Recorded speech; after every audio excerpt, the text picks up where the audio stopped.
So going to the gym recently, I've noticed that all the young men, um, they're all about the leg extension and the hamstring curl, the seated leg extension and the hamstring curl.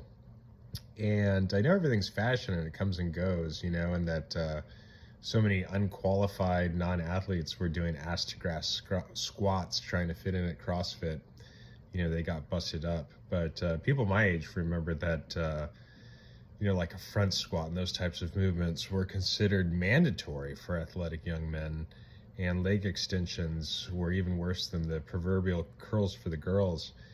And I think it's Sam Sulek, who's extremely cool, who's made this revitalization of leg extensions and leg curls and leg presses. And his most recent workout, the Winter Shredathon Day, whatever, it's leg extensions, leg curls, leg press, and that's it. And, I understand bodybuilding, this and that, doesn't want to bust up his back, whatever the logic is. I'm sure his video is justifying it, not that he needs to. And, I know that science changes. From back in the day, it was like, oh, squats are actually safer because they don't have the shearing forces of a leg extension, yada, yada, yada. I do think probably if you had to pick one to put grandma on, you're going to put her on the leg extension machine. But whatever the science is, we know for young people it doesn't really matter. And, there was such a machismo about squats. If you weren't doing ass to grass, you weren't shit. You were, all the terms that people wouldn't say, but completely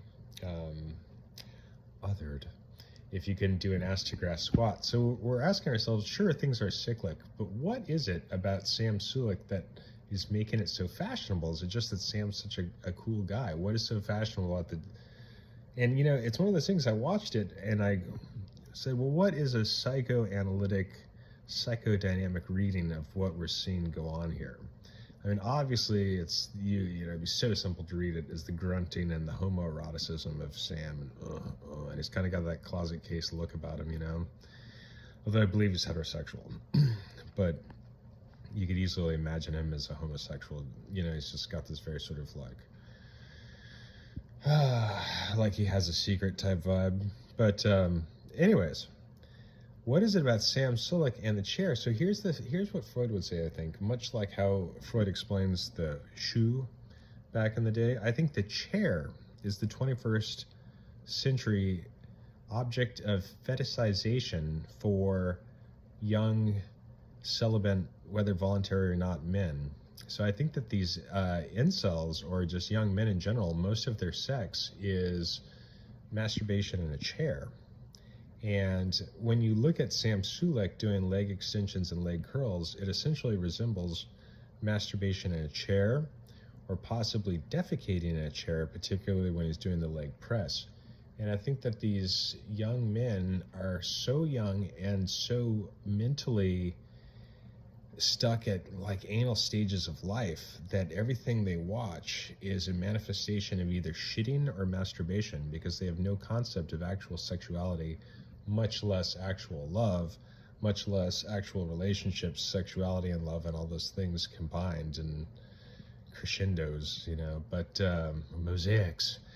But yeah, I think that what Sam Sulek is modeling and all these young men are copying is this fetishized object of fetishization, and it's the chair, and they all masturbate and shit in the chair, and they're like, that's what I do. They look at it and it's chair masturbation, it's chair shitting. Not that there's anything wrong with these exercises, I just think it's fascinating. These young men are so immature and so stuck at the anal phase and so incapable of making love and so stuck on masturbating that now they will watch another male do a facsimile of masturbation and shitting in a chair when he does his leg extensions and leg curls and leg presses. So not only are these young men not squatting and not able to have relationships and not able to get laid, but they watch another young man do this masturbation and shit ritual in a simulated chair. And then it goes with how they all get their gaming chairs. Something very strange. Now I'm being parodic, but there's something very strange about these young men and their gaming chairs and their compulsive masturbation and their inability to form relationships, and now they're all doing leg extensions, leg curls, and leg presses, I see it as connected.